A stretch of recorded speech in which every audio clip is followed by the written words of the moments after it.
Wednesday was one heck of a news day all around the world, but we're here to talk about baseball. A lot to get to with the lockout, and Corey Hart coming up on Locked On Brewers. You are Locked On Brewers, your daily Milwaukee Brewers podcast, part of the Locked On Podcast Network, your team every day. Thanks for making us your first listen of the day. I'm Dominic Cotroneo. This is Locked On Brewers. Vinny and Corey Hart will be joining us in just a little bit. We got a lot to get to. If you are watching on YouTube, apologies for the video quality. As we mentioned in the last episode, I am currently back at home in Arizona working for Pac-12 Network, so don't quite have the full studio setup gear like we have back in Milwaukee. But we had a great interview last week with Corey Hart. Can't wait to show that to you guys. And we had some fun with a Brewer legend and a fan favorite, of course. A lot of memories of those amazing playoff teams, of course, ending the drought and the energy that was in Miller Park at the time. It's really cool for somebody who wasn't living in the state at the time to talk about with a guy like Corey. As we move on with coverage here in the lockout, we're all trying to figure out what's going to happen next. I've got a brief update for you here on the feed. We are still going to stick with 3 days a week for our shows as of now. We will not have a show tomorrow, Friday. Our next show would be on Monday, our usual mailbag episode, and that is the unofficial but official deadline for Cba Negotiations. So we'll have a full preview of what everything is supposed to be, expected or what's going to be negotiated, because they have met every day this week, and we'll lead that get more into that into our actual CBA update here at the start of the episode in just a sec. But our next episode will be on Monday, and then following that, we will let the waters calm a little bit, see what happens on Tuesday, and no episode would come on Tuesday, and then our next episode would be on Wednesday. So just be on the lookout for that, and then we'll plan out the rest of the week from there, given what the landscape looks like in Major League Baseball. As we sit here and record now, Wednesday, we're not going to lie, it was not a good day for negotiations. This was kind of the first day that a lot of folks in the national media were really worried about, that things are coming to a head. Still, though, there is time. Major League Baseball has told multiple sources to Evan Drellick, Jeff Passan, Jesse Rogers, saying that if there is not a deal done by the end of the day on Monday, February 28th, the season will not start on time. They are not interested in delaying the season. They are not interested in making modifications to the schedule. There is no way they would start the season on time. That is in MLB's view. And any games that are missed will be canceled and not made up, nor would the players be paid for those canceled games. So, for instance, let's say it extends an extra week of CBA negotiations. Major League Baseball, at this point, is trying to say that you will pick up your season 1 week into the year, as opposed to just pushing everything back. Do we think that's a bluff? We don't know. But the point is, it's actual verbatim verbiage, actual wording from Major League's office saying, this is a deadline, and in their own words, a deadline is a deadline. They want it to be done by Monday, February 28th. That's when things are actually going to be in peril. And I know I've been preaching positivity in this entire process. This is where it's crunch time. This is hard. It is hard to stay positive right now. I understand that. And yet, while there is very, very little amount of time, there is still a little bit of sand in that hourglass. And you're going to imagine they're going to meet all weekend. If they take 1 day off, there is going to be hell to pay. So they're going to meet every single day between now and Monday, all day Monday. They have met every day so far this week, so let's get to the actual numbers of what they've talked about so far. First and foremost, the minimum salary proposals are in a very, very different stratosphere right now as far as what the owners and what the players are offering. The players are standing firm, at $775,000 for their minimum salary, whereas the owners want it to start at $640,000. And the big difference, too, is coming in the incremental raises year by year over the life of the CBA. Remember, it's a 5-year agreement.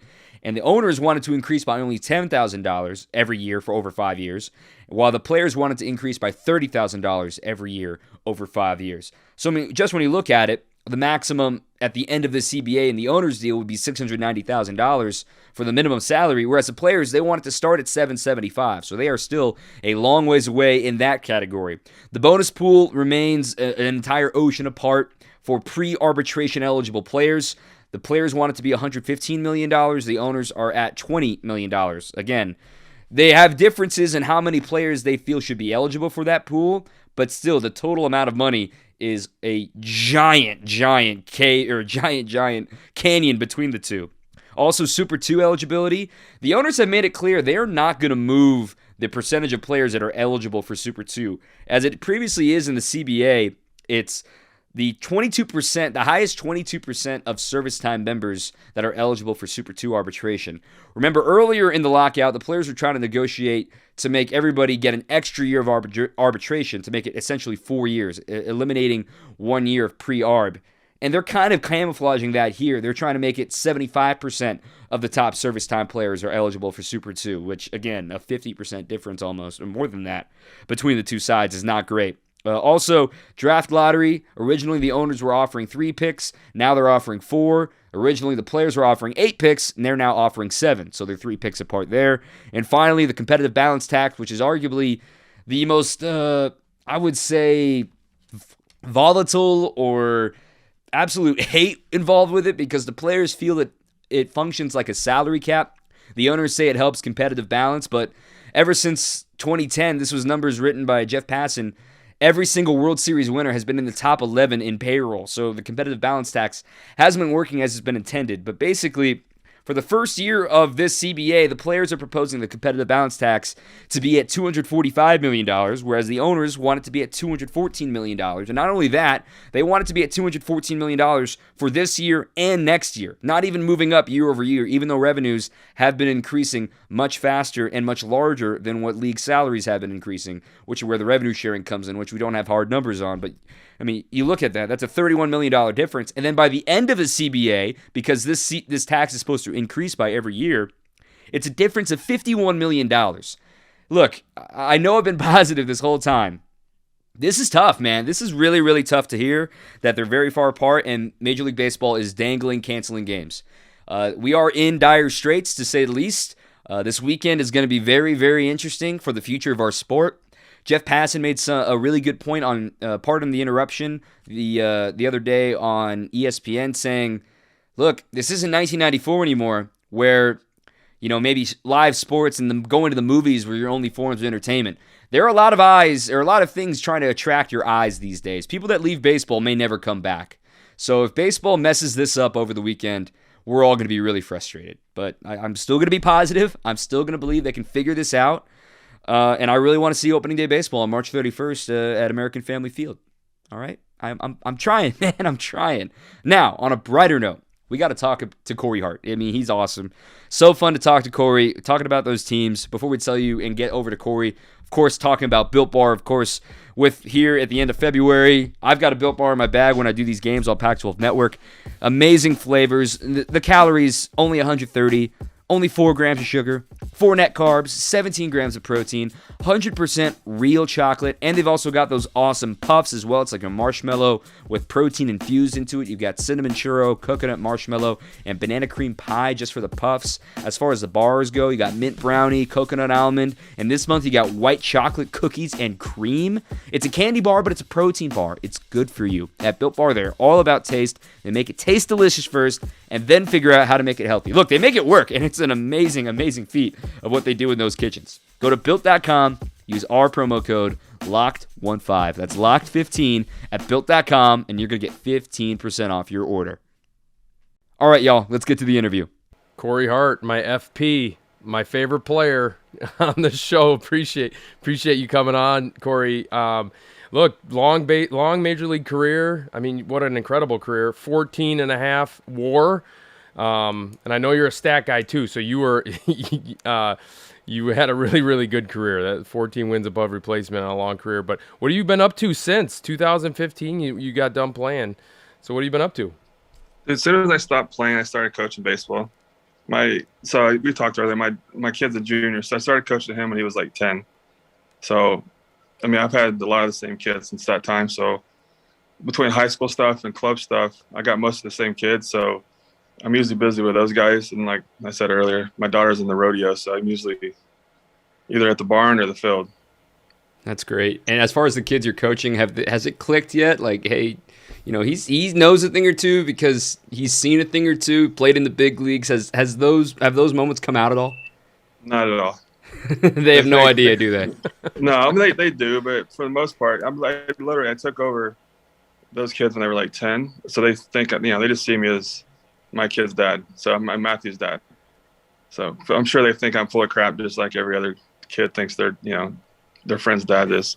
So that's a lot of fun. But Matthew's gonna play in the big leagues. I mean, he's got a better swing than you ever had, right? So I mean, I follow him on social media, and I mean, the dude can play, and it's fun to watch. And I'm gonna do a breakdown on him on my other channel. Oh, you got nice. I'm gonna definitely do a breakdown on that swing, but.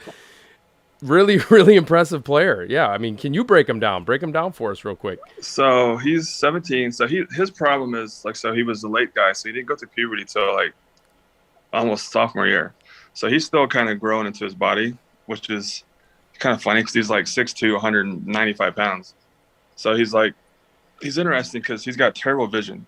So he's one of those guys that when he gets older, like when he can get LASIK and that'll help him so much. It's like right now he has to change his prescription every year. So so pretty much the second half of every year, like he's seeing like 20/40 maybe at best. Oh wow.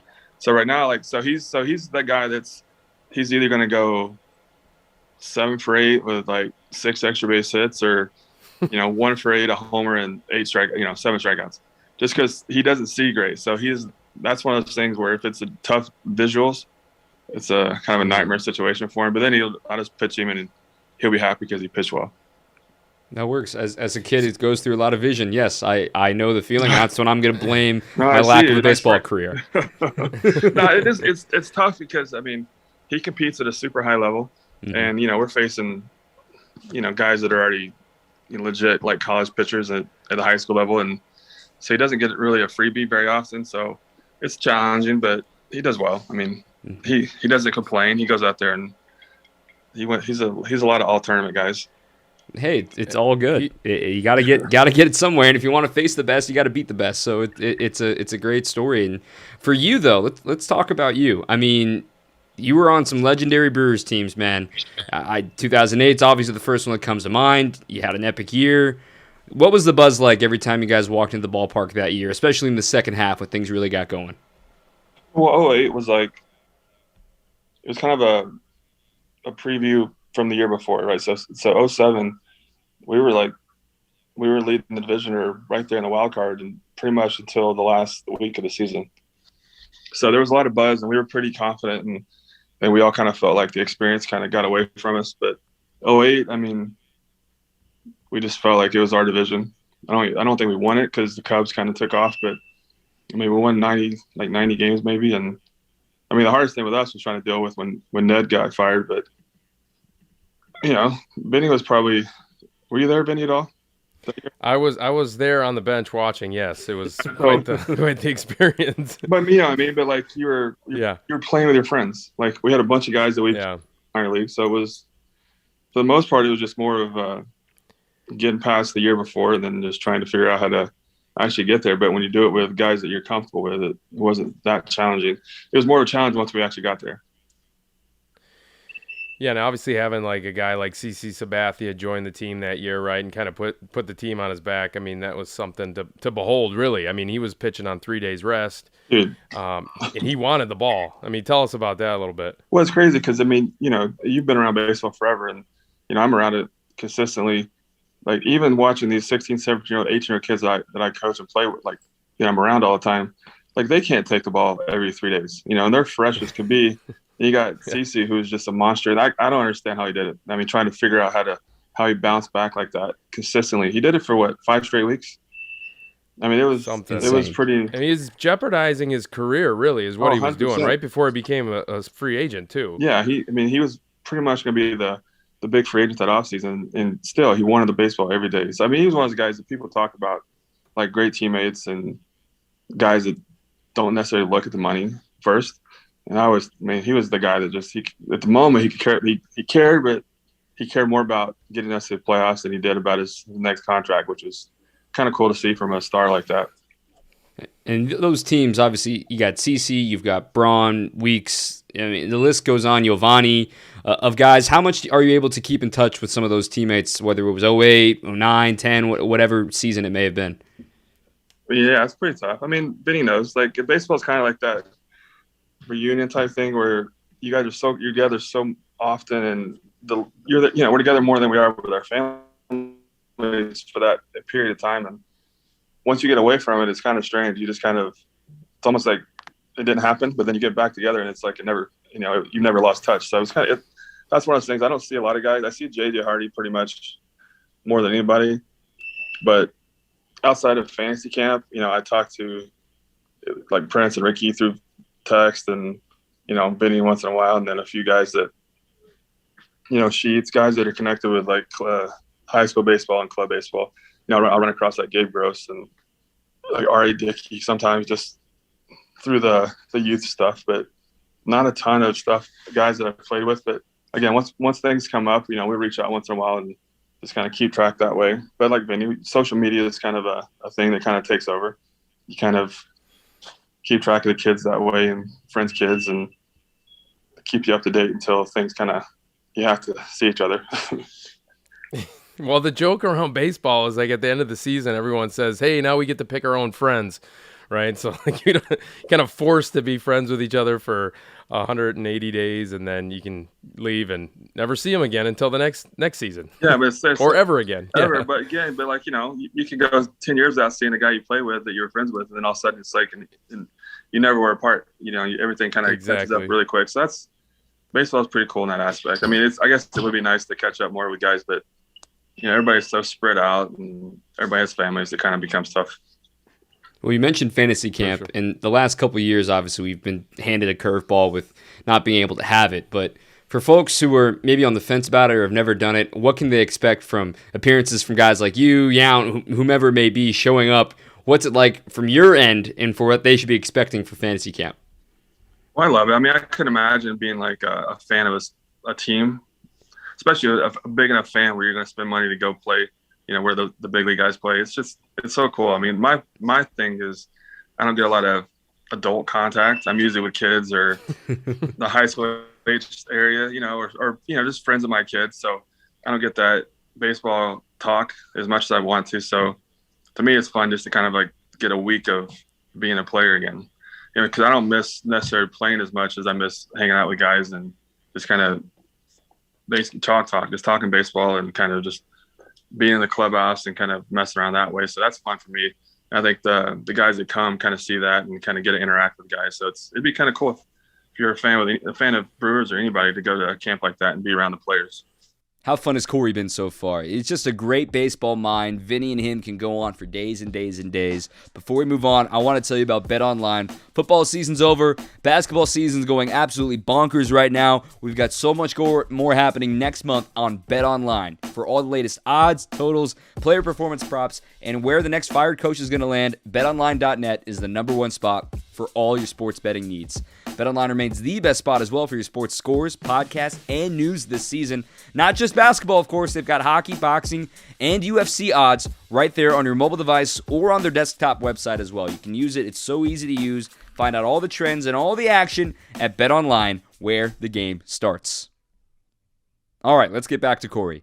Corey, you mentioned that you don't necessarily miss playing, but you love talking baseball. I'm kind of the same way. I've grinded, for my goodness, for like 15 years in the minor leagues mostly, and it's like I could talk baseball till I was blue in the face, but I don't miss playing. But you are really, really smart. I mean, you are a very smart baseball guy. I remember talking to you about numbers, about stats, about acquiring certain guys. I remember talking baseball with you back in the day. Is that in your future? Like, are you gonna maybe at some point like join an organization or the Brewers or be in some sort of special assistant type of role for a club? Is that something you want to do? I mean, I think if I did anything, I'd want to do it with Milwaukee because it's the only place I'm really comfortable with, and I like, I'm familiar and comfortable with the situation, the guys and stuff like that. So that would be fun for me. But I think, being more like you were the scout before you kind of got the TV stuff. So that would be fun for me. I love watching and kind of breaking down guys and that kind of stuff. So I think after my son graduates, I might start looking into doing, something like that with the Brewers. If there's anything that they can have me do, I'll, be happy to kind of be involved in that kind of stuff. But I'm a few years away from that, but that's something that I kind of see myself in the future doing. I don't really want to coach. I think I'm getting tired of coaching. So But Yeah. being involved and kind of being more the analytical stuff and kind of being able to kind of scout and do that kind of stuff would be fun for me. Cause I like, if I'm not with my kids, I usually watch it, or I'm trying to find somewhere to go watch baseball. You're locked in to baseball. I'm telling you, I know that you are. And whenever we talk, it's talking players, it's talking the game in general, man. It's impressive. You have an impressive resume as a player, but I think you would be a great addition to whatever organization, hopefully Milwaukee. No, thank you. Yeah. I love baseball. So I love Milwaukee more than I love baseball. So I think if I did anything, it would have to do with Milwaukee. That's incredible. Wow, that's a really good answer. Yeah. And then let's talk about when you're actually sitting and watching a game in today's age of baseball. 2021 was an awesome year, quite frankly, especially for the Brewers too. But when you're watching, are there guys that you find yourself gravitating to aside from Brewers, or guys that you enjoy watching and things that you see in today's game that you're just like, whoa, I can't believe these guys are doing this? No, I gravitate towards more of the underachiever kind of guys. Like, everybody, the superstars kind of stand out, so I don't really pay too much attention. I like to watch Trout just because he's ridiculous. I like Shohei because he's ridiculous. But I think I like more watching the guys that kind of surprise people. But, I literally watch pretty much every Milwaukee game. If I'm not watching it, my son's watching it or my older daughter's watching it. So I can tell you a lot about Milwaukee. And then I can tell you about the guys that kind of sneak up on people. But for the most part, I just try to keep up Milwaukee and what Council's doing, and try to, I yell at the TV a little bit at why certain things happen and why certain things didn't happen, but that's part of just understanding, thinking I know more than I do probably. And speaking of Council, of course, you played with him. You guys all knew he was going to become a manager, and especially of the Brewers, right? Just walking around in the clubhouse. Yeah, 100%. Well, it's one of those things that people always ask me, especially guys I coach with, or even the players as they get older, about, professional baseball, but it's more of like the leader type stuff. And I'm always like, Council, I always say Council and like Jason Kendall, two guys that aren't big guys, but they always held the room. And even when we had Prince and Ricky and guys that were just monsters, Council to me was always still the leader. I think they saw it too. So they were pretty quick to want to step up and talk and stuff. But as soon as Council would start talking, those guys would kind of step back and listen to what he had to say. So you kind of see that he had a big future in coaching somewhere. But it's nice that it's Milwaukee.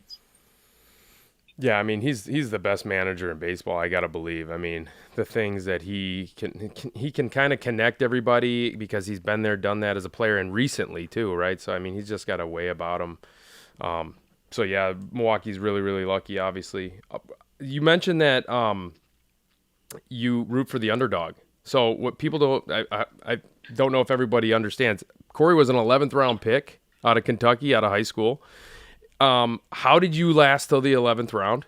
I mean, 5-tool guy, right? That could hit, run, throw. I mean, you could do it. You could literally do it all. What happened there? I mean, what a pick. Well, the thing was, baseball is different now than it was then, right? So when I came up, just like you did, social media was non-existent. So there was I couldn't showcase myself anywhere. So I didn't have any money. My parents, I kind of grew up poor, so I didn't get to go to showcases, and I didn't go travel. And I always say my dad was pretty stubborn. So, I get asked to go play in these, the kind of elite showcase type teams. But, he was right there. He was always my coach. So he's like, hey, why don't you stay and play with your friends? I'm like, that's a great idea. So, of course you're going to say that. Yeah. It's a great idea. But, I was never kind of able to expand who knew me was outside of where I grew up, which is crazy though, because I grew up with Joe Blanton, which, he was a 11, 12-year big league guy. He was like 95, 98 in high school. And we had another kid that was, he was a high pick for the Marlins back then. He was 95, 98. So we had guys that I consistently faced and did well against. So I was like, I'm going to be a dude. And then, of course, I was so kind of under the radar that teams started calling like in the third round. But they all like, hey, we'll give you third round money in this round. So it just kept getting pushed back. Oh. So the later that people didn't really know who I was, they just kept thinking they could get me later. Oh. And then it kind of, so I mean, Milwaukee was the team that was probably wanted me in the 11th round. So they got what they wanted. But the teams that were calling me earlier, like, hey, we'll get you in the 12th round and we'll give you third round money. And then that never happened. So I got wow. So I got a solid 40 grand probably, So the Milwaukee scout was actually wrong about you, and he got lucky and got you. Is what happened. Pretty much. That's amazing. That's an amazing story. And then when it comes to, go ahead. I didn't really want to go to school, and then of course, where I grew up, nobody had gotten drafted yet. So Joe Blanton was a year ahead of me in high school. He was 95, 98 in high school. He had under a 1 ERA in high school. He struck out more than everybody in the world, I think. And he didn't get drafted because nobody wanted to take a chance on him because, when we grew up, nothing was that kind of marketed. So they're like, well, you just go to college and we'll see if you can do it in college. Because Kentucky is probably like Milwaukee. They're probably, I guess, a little bit better. Like they don't view baseball there as strong as, the warmer areas. Of course. Yeah, it makes sense. Right. And so then take us to the first time you get your assignment. You're getting ready to fly across the country to Utah, right? Yeah, Ogden days were the affiliate back then. Yeah. So you walk into your first professional clubhouse, and in Ogden, as somebody who has called games in the Pioneer League, I know exactly that ballpark and some of the quirks of that league. What was it like first time walking into that stadium? It was I wasn't really overwhelmed. I was kind of the kid that I was talking about. I grew up so, I guess, challenged. My dad was really hard trying to push me to be better. So I think in my dad's view, the harder he was and the more like he yelled at me and embarrassed me, it made me want to play better. And so anytime I got away from that, like I always felt like nothing mattered. Like I couldn't, like even playing in big leagues, I never got overwhelmed by fans or media because I always say like I got it worse when I was a kid. So if I was like 16, made an error, struggled, I used to get worn out with my dad, even during the game. So when I started playing, it was never that big a deal. The hardest thing for me was actually leaving home. I think I cried the whole way I had to fly to Nashville, from Nashville to Utah. So I think I was still upset when I got to Utah. So I don't even think it took me like an hour to find my ride. Jeez. Did you play for Eddie? Was that Eddie Cedar? Eddie was my that year. I had Eddie for a year and 2 years actually. So Eddie was awesome. So that made it a lot easier. He kind of took me under his wing. I think he kind of saw me as like a little mini him. So he was pretty good at being the kind of built-in father figure right away. Of course, now we're like really good friends, but having him there was pretty important for me. He's the most influential baseball guy I've ever been around. He was my first experience as to have a manager in pro ball. So I mean, he's unbelievable. Yeah, but imagine having that. Like that makes it so much. It's such an easier transition when you have a guy like that. I couldn't imagine if I'd had anybody else, what the situation would have been like. Yeah, totally. Corey, changing gears here. I got one more. I think Dom's got one more for you. I really appreciate coming on. But so I asked this. No, it's right. I asked this to everybody that comes on. Is like, what are the Brewers' chances? I mean, a couple-year window here to win the World Series. What do you think? Obviously, their pitching staff is really good, but what do you think? No, I still think. I mean, to me, it definitely hurts them that if the DH is in the National League. I think Counsell is so valuable when he can kind of maneuver and do what he wants to do. So that puts a little bit of a damper on it because you take away how valuable Counsell can manipulate the game. But at the same time, their bullpen, their starters are so good that it doesn't take much for them to win the division and have a chance in the playoffs. So, I mean, if they keep everybody around, if Hader's still here, and you're able to sign Woodruff and keep Burns and Peralta healthy, they're so strong in any short series. So they have a chance as long as those guys are still around and healthy. I agree. The pitching and defense wins the championships, obviously, and they had just enough offense last year, and you would figure would naturally get better this year too, with having more Wong and having more Adames, and hopefully Yelich bounces back like he's supposed to, and things should be looking up for them. But I just wanted to leave with a pretty simple one, but it can go a little deeper than that too. It's just, as you look back at your career, Corey, what are you most proud of? Is it 2 All-Stars? Is it the length that you played in the league? What do you look back on most fondly? Fondly, I think it's kind of corny, but just like the friendships and the relationships I got in Milwaukee. I liked, Seattle was anywhere, anytime you go somewhere else, it's a little challenging. Like Seattle and Pittsburgh were fine, but to be able to stay with Milwaukee, and I mean, literally, like, so Eddie was my first manager, and I was around Eddie for 13 years. And of course, now we're still close. And same thing with like Marcus Hanel and I was around Del Swaim, and like I talked to, it's funny, I'm still close to guys, but I think I related more to the coaching staff. I was around so long, and I got comfortable, and just to be around those guys, that's what I value. And those relationships that I kind of keep track of, and then I look at, and when people talk to me, I always bring those guys up. That's great. So, I mean, baseball is cool. It's all about, the relationships. And when you're spending 190 days, whatever, all together, you got to actually kind of like each other for a little bit there. It does. Oh, and then one thing. I thought about it too, because I knew I was going to talk to Vinny. So one of my favorite plays that I ever saw in baseball was Vinny made in spring training. Really? What'd I do? Do you remember this? You were in the outfield. Vinny was like the multiple utility guy. He played everywhere. Right. So I think you were in right field. You slid like over your head into the fence and caught the ball. Oh, that was an instructional league. Was that instructional I remember league? that play. I talk about that. That was all an the time. instructional league. I'm like, dude, because People ask me about all these guys I play with. I'm like, Vinny Rotino made this play. I always said spring training. Like it was the most like ridiculous play. I'm like, what in the hell's going on? But it was awesome. And then there's your swing. You had the one-handed swing that you tried not to strike out on. Remember you fouled off? Like it's almost like you took your top hand off and you just dropped your hand and you fouled it off. I'm like, how did that? I'm like, Philip Humber. Philip Humber buckled me on a curveball that I thought was going to hit me in the face, and I went like this with one hand. And then I hit a missile to center field the next. Yeah. I had to do whatever I could, Corey. I wasn't as talented as you guys, but, oh, man, that was fun. But That's what? It's incredible. so funny because I talk about those two, and I talk about – you probably don't remember – you probably do remember this, because usually when you have negative things, they don't go away. So I think it was like probably in Strucks where you literally missed – 5 or 6 info fly. That was in spring training. Pop-ups off the machine. Yeah, it was. Hey, the spin can get funky on those things. Dude, it was so, not funny, but like it's so like some of these things, doesn't matter how good you are at certain things, there's usually one thing that just you don't want to happen. And all of a sudden I'm like, we're watching video, I'm like, of course, and we had like the biggest cheering section. I'm like, catch it. So but I went through that my first year in rookie ball. I literally had 11 errors as the first baseman and 10 or more fly balls in the infield. Oh, wow. So I felt so bad for you, because I was like, I know what he's going through. And was this like the catcher drill? Now, but yeah. Oh, man. The machine pop-ups, yeah. Dude, you can laugh about it now, but it is a lonely feeling when you start. And then Eddie or whoever was running the machine kept feeding them right at me, Oh, it's terrible. So it's like, thanks. But going through that, like, so kids that I coach, they always talk about, like, they always want to go to these huge schools. They want to go, because we have some kids in California, they want to go to California or wherever they're playing. I'm like, dude, I play with guys from every level, the worst team to the best teams in every division. It's like, doesn't matter where you go. So these kids think they have to go to these huge Power 5 schools. I'm like, dude, go to Whitewash, or what is it called? Wisconsin Whitewater? Whitewater. Yeah. I'm like, dude, they're great. Go there.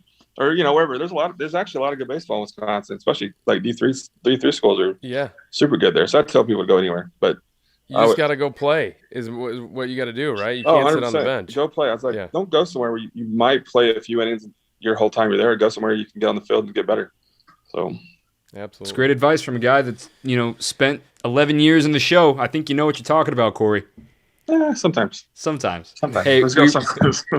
We really do appreciate you taking some time with us today.